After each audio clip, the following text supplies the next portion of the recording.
A young man sent to a mental hospital in China only to be thrust into a nightmare. He says it all started after he voiced his opinions about China's system, and his comments found their way to Chinese police through his neighbors. He later fled China to escape further persecution. Now living in the free world, he reveals that Chinese mental hospitals are being used by the Chinese Communist Party to harshly suppress dissent. Here's more on his story. Zhou Xiao is an IT professional from eastern China's Jiangsu province.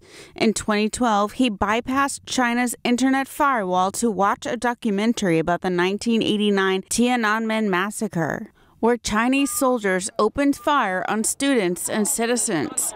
Estimates put the death toll in the thousands.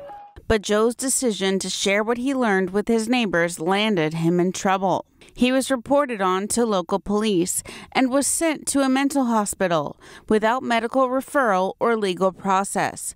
Just a warning, the following content may be disturbing to some viewers. The mental hospital is a very brutal place, very vicious. Why? Because it has almost unlimited power. They can very easily destroy someone. They don't go through any procedure. They just say you're sick or violent. Then they can restrain you for months or even a year.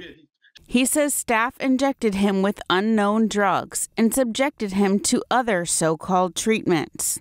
I went through electroconvulsive therapy, ECT, 5 times. It's an electric shock to the brain.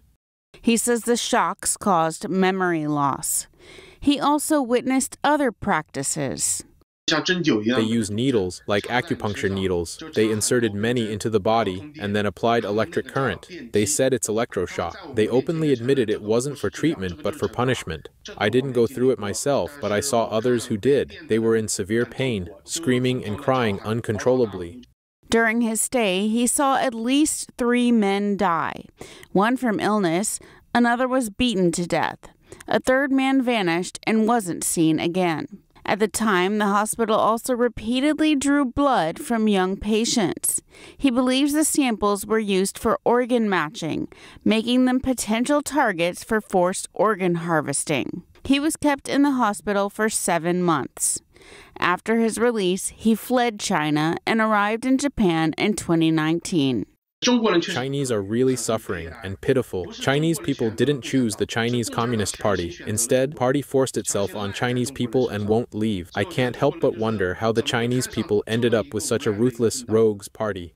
The U.S. Congressional Executive Commission on China reports that the Chinese regime often sends people with no history or confirmation of mental health issues to psychiatric hospitals and uses these facilities as a means of political repression.